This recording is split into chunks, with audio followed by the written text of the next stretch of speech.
자, 47페이지 보시면은 부증성의 특성이 이제 나오겠습니다.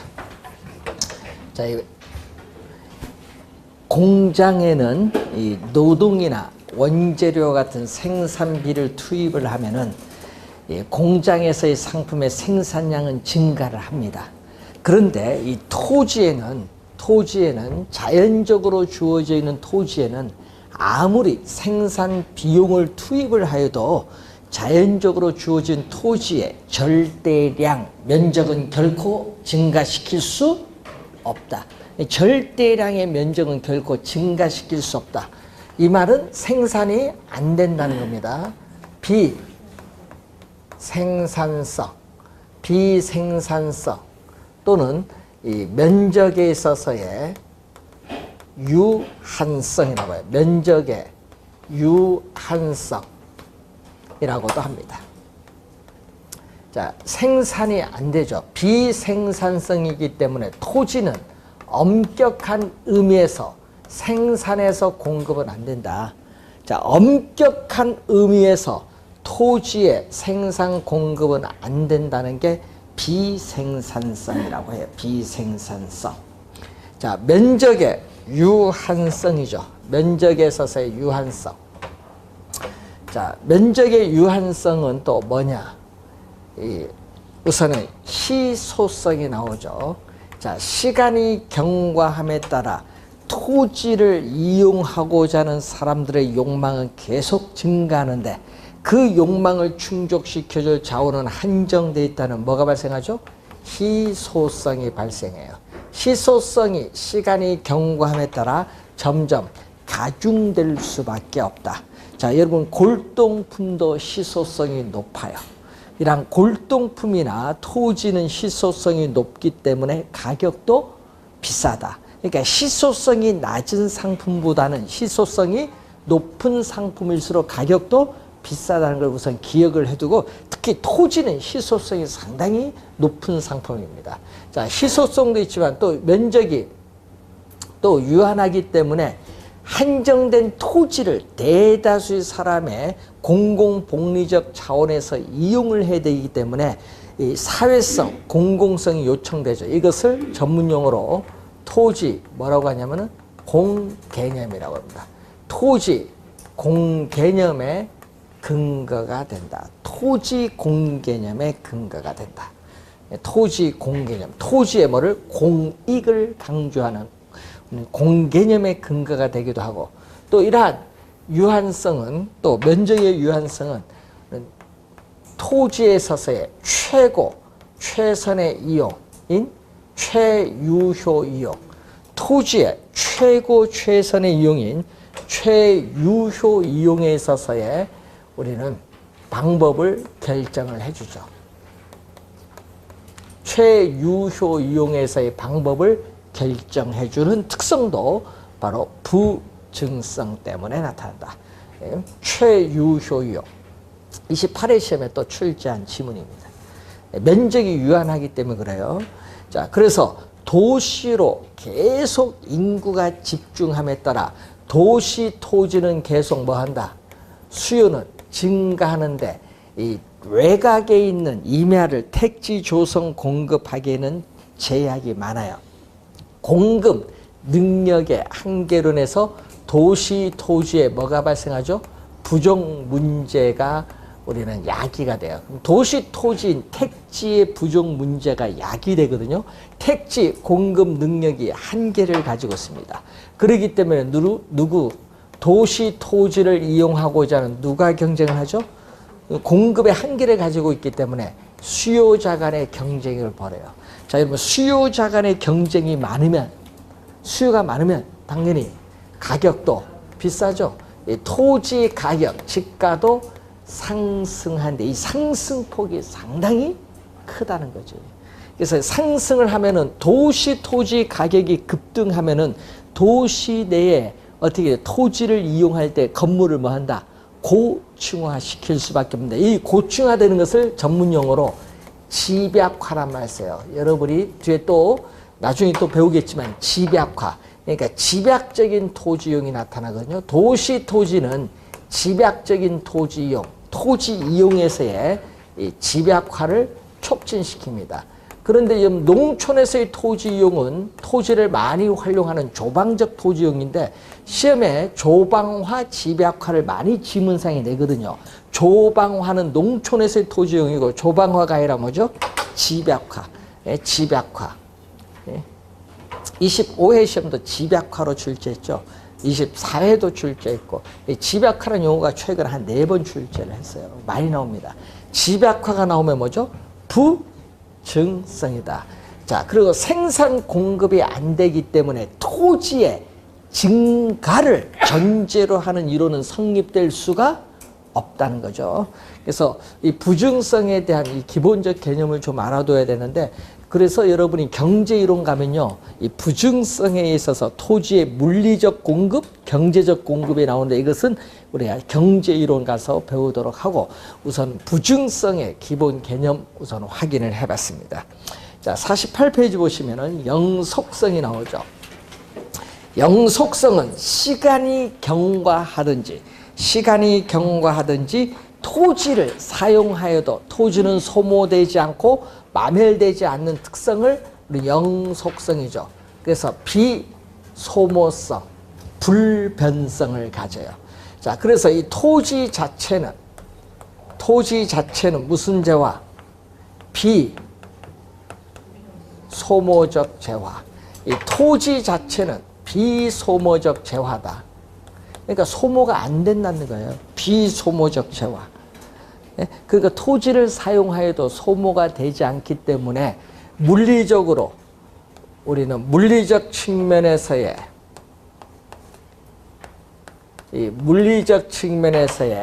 우리는 감가, 상각 이론은 적용되지 않는다. 뭐기 때문에? 소모가 안 되기 때문에. 그래서 가치에 소모가 없거든요. 토지에 있어서 비소모적 재화이기 때문에 가치의 소모가 없기 때문에 가치의 보존력이 우수합니다. 자, 토지에 있어서의 가치 보존력이 우수하기 때문에 일반 상품보다는 토지 상품에 대한 투자자의 선호를 높게 하는 원인이 되기도 해요. 토지에 대한 투자자의 선호를 높게 한다는 거죠. 가치 보존력이 우수하다. 그래서 26회 시험에 또 출제된 지문이죠. 가치 보존력이 우수하다. 물리적 감가상각 이론은 적용되지 않는다. 우리 26회, 24회 출제된 지문인데 이 출제가 제일 잘 되는 지문입니다. 그래서 비소모적 재화는 토지의 소모를 전제로 하는 재생산 이론이나 사고방식은 토지에는 적용되지 않는다. 그 지문도 우리가 또 자주 출제되는 지문입니다.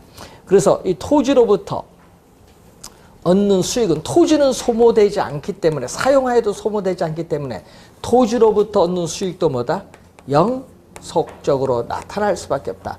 자, 이 토지로부터 얻는 수익은 영속적이기 때문에 부동산 활동 시에 장기적인 배려, 장기를 고려해야 돼. 장기적인 배려가 필요하다. 토지로부터 얻는 수익은 영속적이기 때문에 장기적인 배려가 필요하다.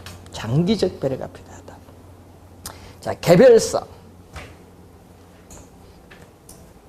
자, 개별성은 말 그대로 토지는 위치가 고정되는 상태에서 토지마다 지형, 지세, 지질, 지반의 상태가 다 다릅니다. 그래서 물리적으로 똑같은 토지는 오직 하나밖에 없어요. 2개 이상의 동일한 토지는 결코 존재하지 않습니다. 그래서 뭐가 나타나죠?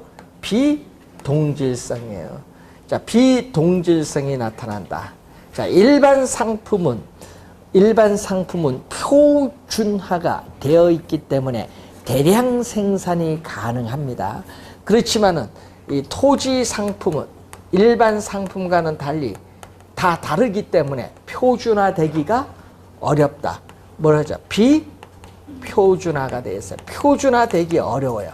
그렇기 때문에 우리는 비표준화가 되어 있고 또 개별성이 강하게 나타나기 때문에 한 가지 물건, 일물은 한 가지 물건, 일가는 한 가지 가격. 그래서 한 가지 물건에 한 가지 가격이 성립한다는 일물 일가의 법칙이 우리는 성립되지 않는다.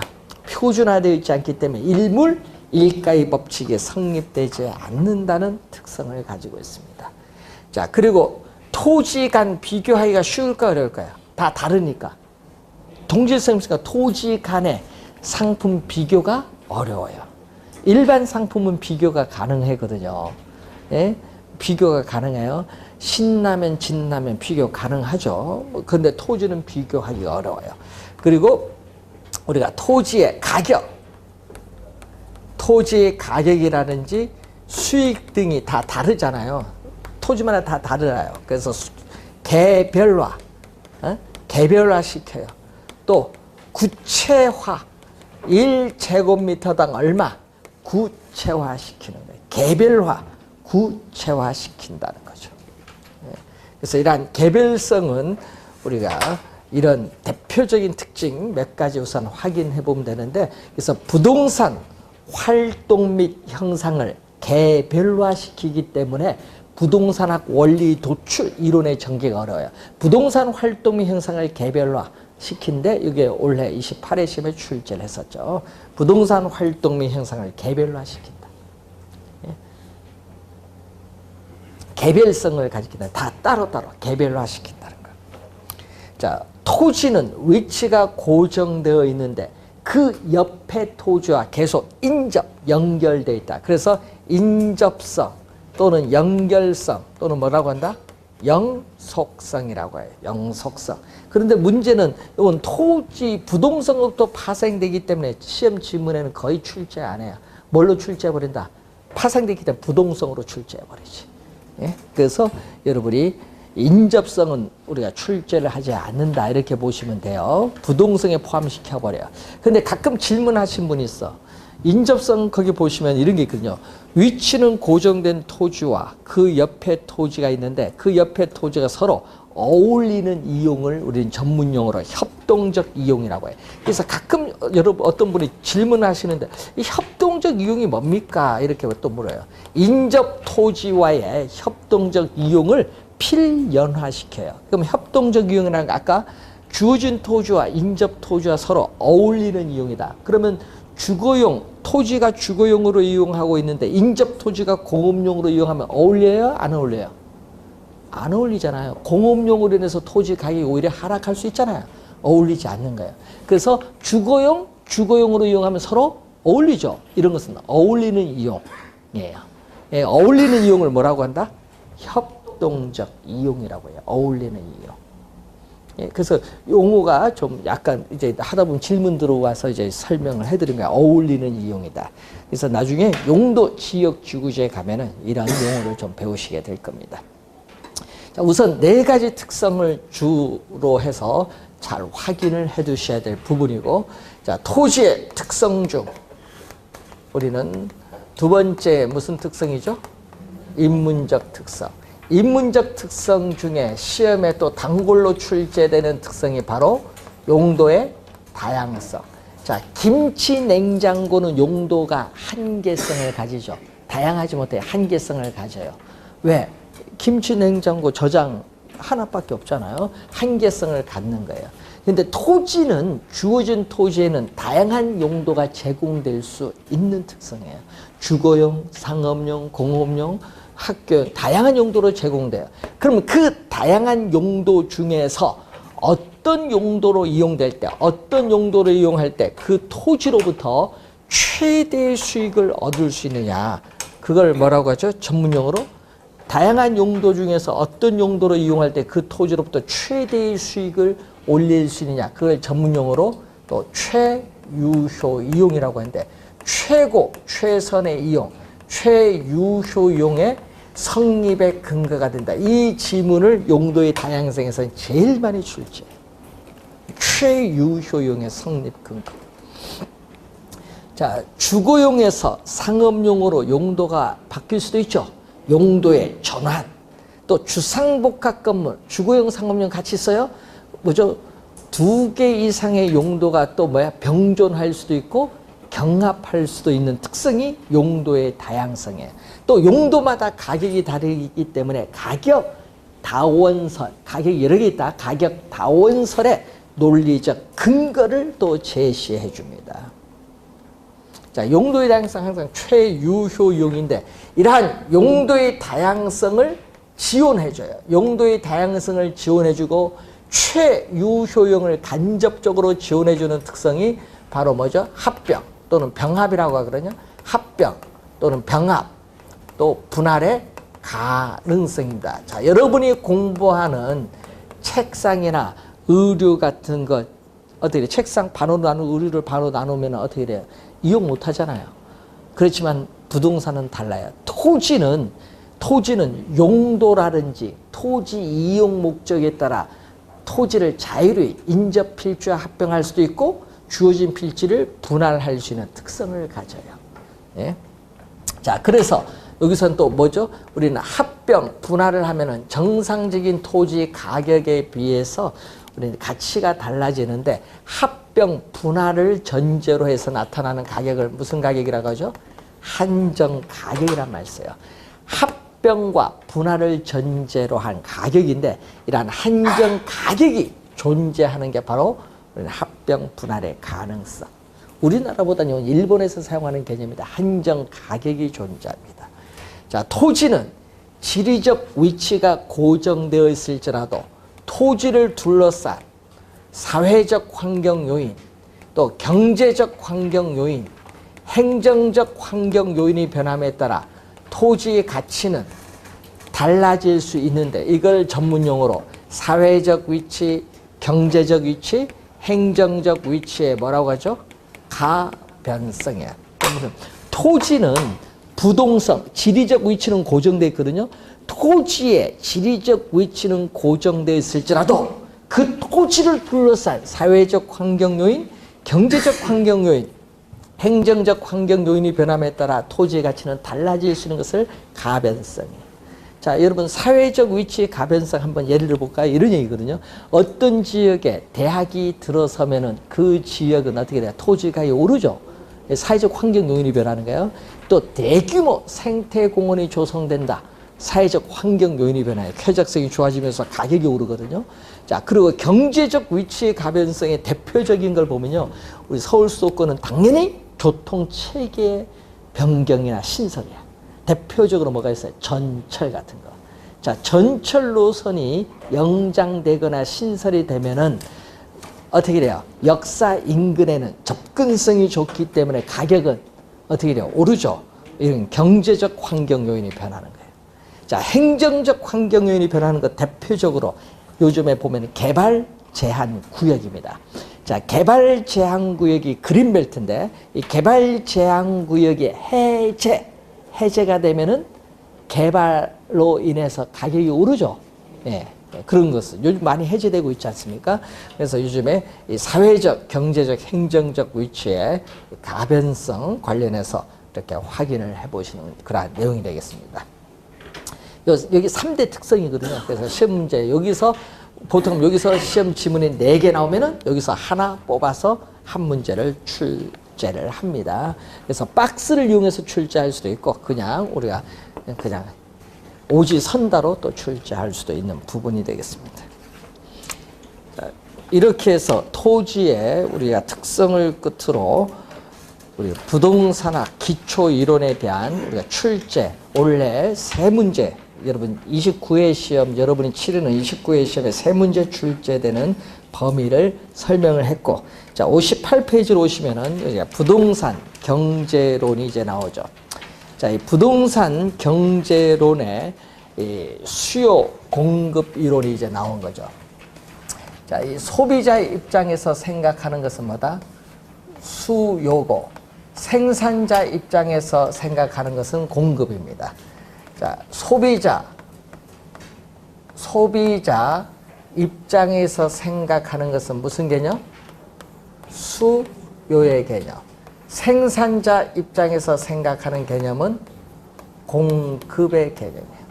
자, 그러면은 이 사고자 하는 수요와 팔고자 하는 공급이 만나는 장소가 바로 우리는 시장에서 만나서 사는 사람 파는 사람 만나서 흥정해서 뭐가 결정이 되죠? 가격이 결정되고 이 가격에서 교환이 이루어지고 있습니다. 그래서 부동산에 대한 가격이 결정되고 교환이 이루어지는 장소가 부동산 시장입니다. 자, 이걸 이제 여러분이 이제 배우는 건데 제일 먼저 우리가 배우게 될 내용이 수요, 그다음에 공급, 그리고 가격이 어떻게 결정되는가 이 순서대로 이제 배우시게 될 내용입니다. 자, 이 수요에서 우리가 시험 문제에 한 두 문제가 또 출제가 보통 되는데 이 두 문제 내년 29회 시험에 여러분이 두 문제 출제 예상되는 부분입니다. 자, 그러면 이 수요에는 우선은 개념을 봐야겠죠. 누구 입장에서? 소비자 입장입니다. 그래서 일정한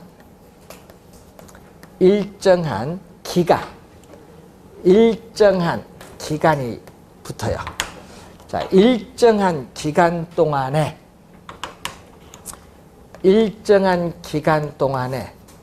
이 물건을 구입을 할 수 있는 능력을 전문용어로 구매력은 물건을 구입을 할 수 있는 능력을 얘기합니다.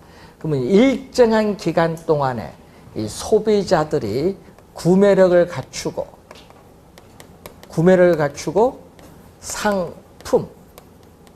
상품을 사고자 하는 욕구를 우리는 뭐라고 한다? 수요.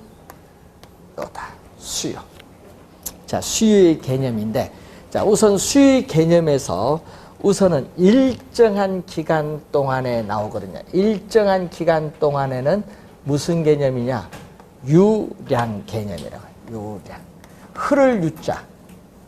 예? 유량 개념이라고 해요. 일정한 기간 동안은 유량 개념이다. 그래서 이제 여러분이 이제 배울 때 유는 흐를 유자. 물이 흘러가는 거예요. 여러분 흐를 유자를 쓰거든요. 물이 흘러간다. 물이 높은 곳에서 낮은 곳으로 흘러가듯이 시간도 흘러갑니다. 시간이 하루가 흘러갈 수도 있고 일주일이 흘러갈 수도 있고 한 달이 흘러갈 수도 있고 1년이 흘러갈 수도 있죠. 그래서 우리 보면은 일, 주, 월, 연으로 이제 이런 기간으로 나타나면 무슨 개념? 유량 개념이에요. 유량 개념. 유량인데 물이 흐르는 거죠. 이거 물이 흐르는 개념. 플로우 개념이라고 하죠. 유량을 우리는 20회 시험은 플로우 이렇게 출제했어요. 말로 플로우 개념. 유량을 다른 말로 플로우 개념이라고 하는데 항상 우리는 일정 기간이죠. 기간이 들어가야 여러분 기간이 명시되어야 측정이 가능한 변수가 바로 무슨 개념? 유량 개념. 일정 기간 동안인데 반드시 이 기간이 들어가야 우리는 유량이 나오는 거예요. 기간이 명시되어야 측정이 가능한 변수. 예를 들면 뭐가 있어요? 자, 여러분이 소득이 1,000만 원이다 하면은 여러분 생각하기에는 어떻게 돼요? 많은지 적은지 잘 모르겠죠? 소득 1,000만 원 잘 몰라요. 뭐가 붙어야 돼? 기간. 월 소득이 1,000만 원 하면은 우리 상식적으로 많이 보이죠? 근데 연간 소득 1,000만 원 하면 적어 보이잖아요. 그렇게 기간이 명시되어 의미가 명확해지는 개념이 있어요. 그런 개념은 다 무슨 개념? 유량 개념. 그래서 여러분 소득은 대표적인 유량 개념이에요. 소득. 그리고 건물 하면은 여러분 사용에 대한 대가 주죠. 뭐 줘요? 임대료. 월 임대료 계속 지급을 하죠. 건물에 있어서의 월 임대료 수입. 시험에 뭐 월 임대료 수입 이렇게 출제 안 해요. 그냥 임대료 수입 이렇게 내버리지. 그러니까 여러분 판단하라는 얘기예요. 그리고 토지는 월로 줘요? 연간으로 줘요? 연간은 이제 연간 토지 빌려준 값 받는 건 지대. 연간 지대의 수입. 토지를 빌려준 대가가 지대입니다. 연간 지대의 수입. 임대료 수입, 지대의 수입은 무슨 개념? 유량 개념이야. 네? 유량 개념. 자, 그리고 요즘 뉴스에 많이 나오죠. 네? 전월 대비 주택 거래량. 전년 대비 주택 거래량. 월연으로 나타나잖아요. 이런 것은 바로 무슨 거죠? 우리는 또 유량 개념. 무슨 거죠? 주택 거래량. 주택 거래량. 뭐 이런 거. 주택 거래량. 자, 또 회사에서 단기, 여러분 단기라는 건 뭐냐 하면요, 1월 1일부터 12월 31일 회계기간 1년을 얘기해요. 그래서 회사의 단기 순이익이 얼마냐. 예? 이때 이것도 기간이 들어가니까 무슨 개념? 유량 개념. 많죠? 요거 위에도 많아요. 그래서 이 예를 들어 드린 거예요. 자, 유량 개념도 있지만은 또 요거에 대해서 같이 구분해 이렇게 저량 개념. 저량 개념, 스톡이죠. 저량 개념은 스톡 개념이라고 해요. 스톡. 자, 여러분 저수지에 고여 있는 물은 흘러가지 않습니다. 흘러가지 않듯이 시간도 흘러가지 않습니다. 그래서 저수지에 고여 있는 물은 정지되어 있듯이 시간도 정지된 개념. 시간이 정지된 개념을 우리는 뭘로 표현하냐면 시점으로 표현해. 시간이 정지되는 개념을 뭘로? 시점으로. 그러면 기간이 나오면 뭐다? 기간이 나오면 유량, 시점이 나오면 뭐? 저량. 딱 구분해야 돼. 시점입니다. 자, 항상 우리 이걸 붙여서 생각해. 현재 시점 이렇게 가면 되겠죠? 현재 시점. 현재 시점, 우리나라 국가의 재산. 이걸 뭐라고 해요? 국부. 국가의 재산, 국부. 자, 여러분 숭례문이 화재로 인해서 소실되면서 현재 시점 국부가 감소했다. 무슨 개념? 저량 개념. 이런 거. 국부. 현재 시점 국가의 재산이 어떠하냐. 자, 현재 시점 우리나라 외채가 얼마하냐. 현재 시점 우리나라 외환 보유액이 얼마냐. 여러분 우리나라 외환 보유액이 얼마예요? 네? 그런 거 이제 여러분이 이제 경제는 상식으로 약 우리가 그런 걸 좀 알아야 돼. 얼마냐. 외환 보유액이 얼마 있느냐. 외환 보유액이 많으냐 적으느냐 상당히 중요합니다. 예? 국가 부도날 수도 있잖아요. 외환 보유액. 외국에서 물건 사면 돈 줘야 되는데 없으면 부도나지. 외환 보유액이 어떠하냐. 현재 시점 외환 보유액. 현재 시점 우리나라 외채. 현재 시점 국가의 재산 국부라든지. 자, 그리고 또 우선 보면은 현재 시점. 요즘 뉴스에 많이 나오는데 현재 시점 우리나라 가계의 부채가 1,400조. 뉴스 많이 나오죠. 현재 시점 우리나라 가계의 총 부채가 1,400조다. 그러면 그 가계의 부채하면 이것은 무슨 개념? 저량 개념. 현재 시점 가계의 부채가 얼마냐. 현재 시점 우리 삼성전자라는 회사의 자산이 얼마냐. 자산 또는 자산의 가치가 얼마냐. 현재 시점 삼성전자 회사의 자산 가치, 자산이 얼마냐. 부채, 자산, 자본 이런 건 다 저량 개념이에요. 예? 현재 시점으로 보는 거죠. 현재 시점 뭐냐. 자, 현재 시점 전국의 미분양 주택의 수를 우리 뭐라고 하죠? 현재 시점 전국의 미분양 주택의 수, 주택 재고량, 저량. 현재 시점 주택 재고량. 현재 시점 우리나라 인구 얼마냐. 현재 시점 서울특별시의 인구 얼마냐. 현재 시점, 하여튼 시점이 들어간 건 다 무슨 개념? 저량 개념. 시험 문제는 뭐가 나오는 거야? 사례가 나올 거 아니야. 사례가 문제 지문에 나오면 이게 유량에 속하는 건지 저량에 속하는 건지 이걸 구별할 수 있으면 돼. 우선 유량, 저량 개념 구별할 수 있어야 되는데 우리 경제 이론을 배우면요. 제일 먼저 기초로 알아야 될 개념이 유량, 저량이에요. 자, 그러면 수요는 무슨 개념? 유량 개념. 20회 시험에 출제해서 유량 개념. 수요는 일정 기간을 의미한 유량 개념입니다. 자, 공급도 유량인데 그것도 있다고 보고요. 구매력을 갖추고 있죠. 자, 구매력을 갖춘 수요를 뭐라고 하냐면은 유효 수요다. 구매력을 갖춘 수요가 유효 수요. 자, 유효 수요는 구매력을 갖춘 수요다. 자, 그래서 그럼 부동산에 대한 수요는 부동산을 살 의사와 살 능력, 구매를 갖춘 유효 수요를 말한다. 맞는지 뭐. 그렇게 출제를 하는 거죠. 예? 유효 수요는 뭐를 갖췄다? 구매력을 갖춘 수요인데 구매력은 뭐를 구매력이라고 해요? 그럼 구매력. 물건을 구입을 할 수 있는 능력에는 여러분이 물건을 구입을 할 수 있는 금액은 여러분 소득 중에서 소비를 하고 남은 나머지가 저축이죠. 이 저축한 금액 요것을 가지고 물건을 사는 거예요. 저축액만 들어가는 것이 아니라 부동산은 고가의 상품이기 때문에 뭐도 금융기관에 뭐도 포함한다? 대출금. 이 금융기관의 대출금도 구매력을 구성하는 요소에 들어가요. 그래서 부동산은 이 대출금이 들어가는데 이 대출금을 어느 정도 조달할 수 있느냐. 그러면 그게 상당히 중요해요. 여러분 저축 금액이 적으면 조달할 금액 어떻게 대출금이 많이 필요로 하겠죠. 저축액이 많으면 대출금은 적게 필요할 것이고 하여튼 이 대출금도 구매력을 구성하는 요소가 됩니다. 대출금 이제 관련된 거고 상품은 뭐죠? 여러분 상품은 눈에 보이는 상품을 뭐라고 하냐? 자, 여러분 상품에 눈에 보이는 상품은 재화, 눈에 보이지 않는 상품은 서비스라고 해. 상품은 재화와 서비스를 통틀어서 얘기하는 겁니다. 자, 이때 사고자 하는 욕구인데 사고자 한다는 것은 사전적 개념, 사후적. 자, 여러분 실제로 구매한 양을 의미하는 사후적 개념이 아니다.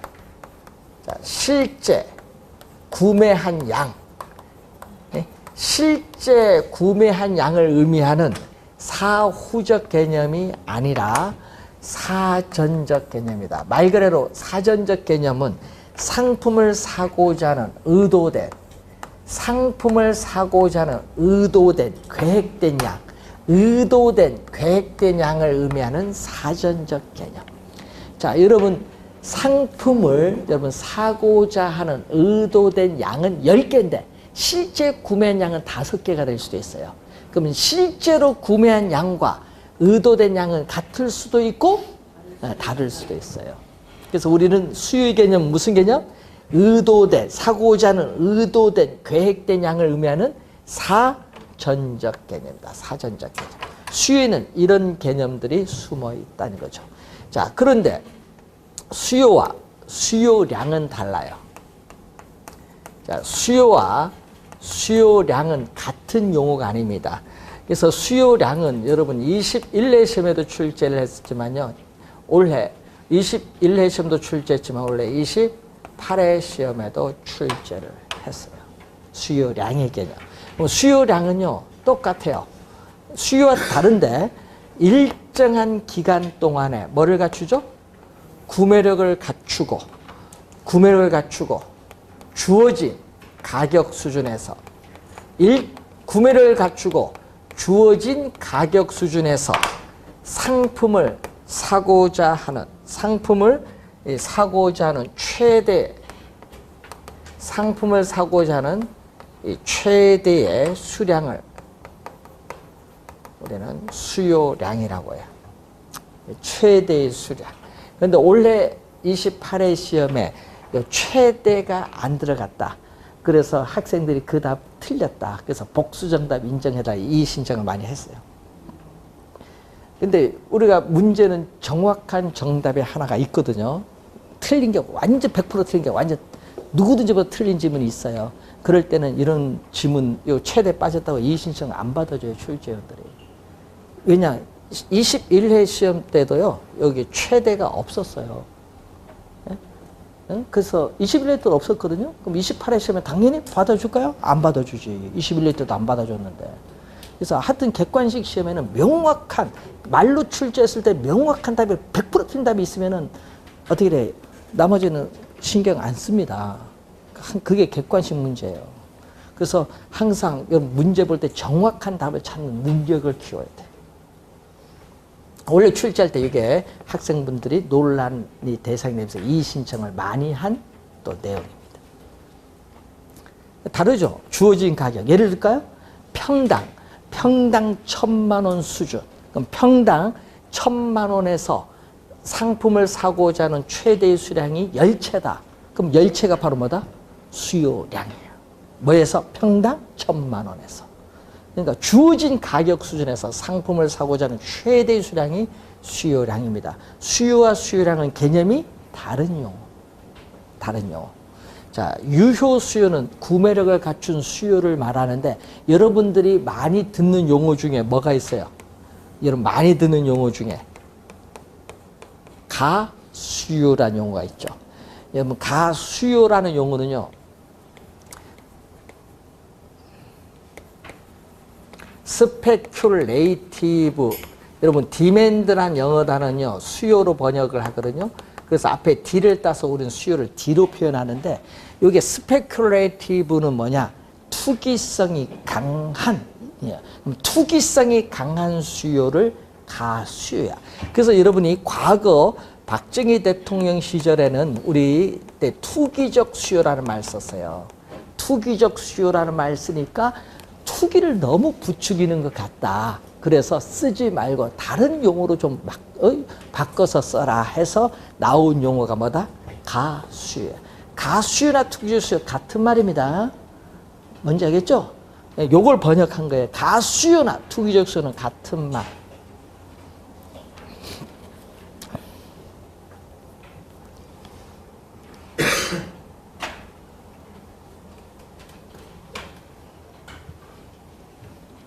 자, 우선은 이런 내용을 한번 확인을 한번 해보시면 되겠습니다. 자, 60페이지에 보시면은, 자, 여러분, 다른 거는요, 나중에 1, 2월 가서 좀 자세히 하고, 우선은 기초니까 기본 개념에서 우리 꼭 알아야 될, 수요에서 꼭 알아야 될 기본 개념 중에서 수요의 법칙이라는 용어가 있어요. 자, 수요의 법칙이 있는데, 수요의 법칙은 이 분석하고 있는 변수인 가격이 있습니다. 이 분석하고 있는 변수인 가격을 제외한 다른 조건, 다른 조건들은 아무런 변화가 없다. 일정, 불변이다. 이 가격을 제외한 다른 요인 조건들은 아무런 변화가 없다. 라고 가정을 해요. 단지 뭐만 변해요? 가격만 변하는 거예요. 다른 건 변화가 없고 단지 가격만 변해. 라면 가격, 아파트 가격만 변하는 겁니다. 그러면 가격이 오르면 어떻게 돼? 어떤 상품의 가격이 오르면은 소비자들은 가격이 오르기 전에 비해서 가격이 오르면 그 상품 소비를 이전보다 줄이겠죠. 그래서 가격이 오르면은 이전보다 소비자들의 소비 수요량은 뭐한다? 감소를 해요. 그리고 반대로 가격이 하락을 한다. 그럼 가격이 하락을 하면은 가격이 어떻게 돼요? 하락하기 전에 비해서 어떻게 돼요? 가격이 싸지니까 이전보다 소비를 더 많이 늘리겠죠. 수요량이 증가합니다. 이렇게 가격과 수요량 사이의 관계를 나타내죠. 이 가격과 수요량 사이의 관계를 나타내는 건데 보세요. 화살표만 보시죠. 화살표의 변동 방향이 반대로 변동할 때를 우리는 마이너스라고 해요. 마이너스. 그래서 여러분 시험 우리 산수처럼 마이너스 빼는 게 아니라 경제 경영에서는 마이너스라는 의미는 반대로 변동한다. 뭐가 이렇게 반대로 변동한다. 변동 방향이 반대로 변동할 때를 마이너스라고 해요. 그러니까 마이너스는 뭐죠? 마이너스는 음이잖아요. 플러스는 양이고 마이너스는 음의 관계. 음의 관계에 있다. 또는 이것을 뭐죠? 반대로 변동하기 때문에 또 무슨 관계? 역관계에 있다. 음의 관계 또는 역관계에 있다. 이 가격과 수요량 사이의 관계를 나타내는 수요 법칙은 역관계에 있습니다. 여러분 먼저 뭐가 변하는 거예요 지금? 가격이 먼저 변해요. 여러분 어떤 분은요 수요량이 먼저 변해서 가격 변한다. 아닙니다. 뭐가 먼저 변하는 거예요? 가격이에요. 이 가격과 수요량 사이의 관계를 나타냅니다. 자, 그러면 이 수요 법칙을 직교평면 좌표상의 그래프로 나타낸 것을 직교평면 좌표상의 그래프로 나타낸 것을 뭐라고 하냐면 수요 곡선인데, 자, 커피 가격을 볼까요? 커피 가격, 우리가 프라이스, 가격은 프라이스를 얘기해서 앞에 P를 따요. 그리고 여기는 커피, 수요량, 수요량은 퀀터티에서 Q를 따옵니다. 그리고 수요는 D로 표현하죠. 그래서 QD가 수요량입니다.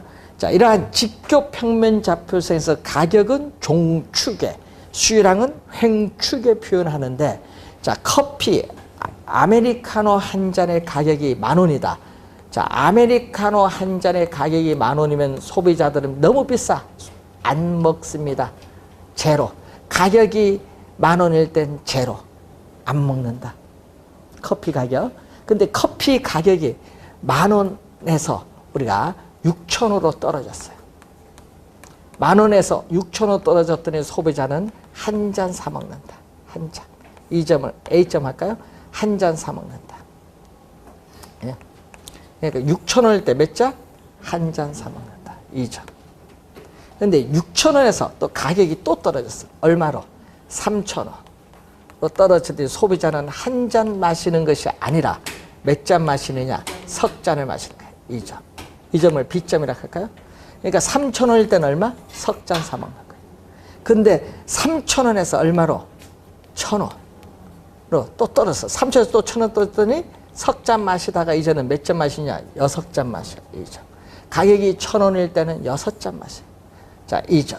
이렇게 커피에 10,000원일 때는 제로, 6,000원일 때는 한 잔, 3,000원일 때는 석 잔, 1,000원일 때는 6잔. 이렇게 커피 가격과 수요량 사이에 관계를 나타내는 이 점, 이 각각의 점들을 이렇게 뭐 한다?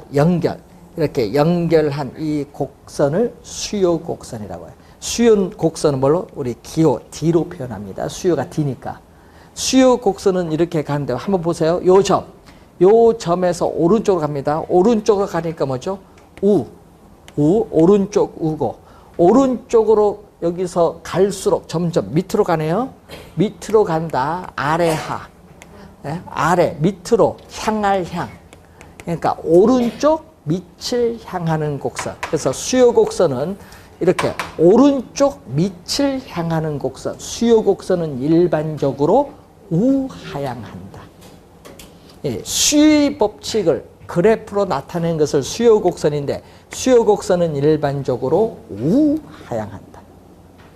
자, 우선 기본 개념 수요의 법칙, 수요 곡선을 알아야 되는데, 자, 그럼 여기서 이제 배우셨던 수요가 뭐냐면요. 수요는 요거예요. 커피 10,000원일 때는 제로, 6,000원일 때 이렇게 한 잔. 커피 가격과 수요량 사이 이 각 관계를 나타내죠. 대응 관계를 나타내는 게 바로 수요예요. 그게 수요. 근데 수요량은 뭐냐? 그러면 수요량은 그래서 커피 3,000원 주어진 가격 수준. 커피 한 잔의 가격이 3,000원일 때 소비자들이 소비할 수 있는 최대 양은 얼마? 이 최대 양은 몇 잔? 석 잔. 이 세 잔이 바로 수요량. 3,000원일 때 수요량은 몇 잔? 석 잔 얘기예요. 예? 주어진 가격에서 어떻게 돼요? 구매를 갖추고 상품을 사고자 하는 최대의 수량이 몇 잔이다? 석 잔. 요 3,000원일 때 석 잔. 만나는 점. 요게 바로 수요량이야. 수요는 아까 10,000원일 때는 제로, 6,000원일 때 한 잔. 커피 가격과 수요량 사이의 각 관계, 대응 관계를 나타내는 게 뭐다? 수요의 개념. 수요와 수요량은 다릅니다. 자, 우선 용어, 수요의 법칙, 그리고 수요 곡선은 어떤 용어를 가지고 있느냐, 이걸 확인해 봤습니다. 자, 이 용어인데, 이제 지금 이 관련해서 이 내용을 가지고 우리가 또 매년 시험에 나오는 게 있어요. 여러분, 여기 매년 나오는 것이 아니라, 요건 기본적으로 알고 있다는 전제에서 시험에 29회, 내년도 29회 여러분 출제가 되는 용어가 여러분 거기에 수요량의 변화와 수요의 변화입니다. 여러분 62페이지 맨 밑에 보시면은 수요량의 변화와 수요의 변화가 나오는데 이게 여러분 내년도 상당히 중요합니다. 내년도 시험에. 우리 경제 이론 들어가면요. 여기서 안 낼 수가 없어요. 수요량의 변화, 수요의 변화 상당히 중요한데 자, 이 내용은 잠시 쉬고 설명을 하도록 하겠습니다.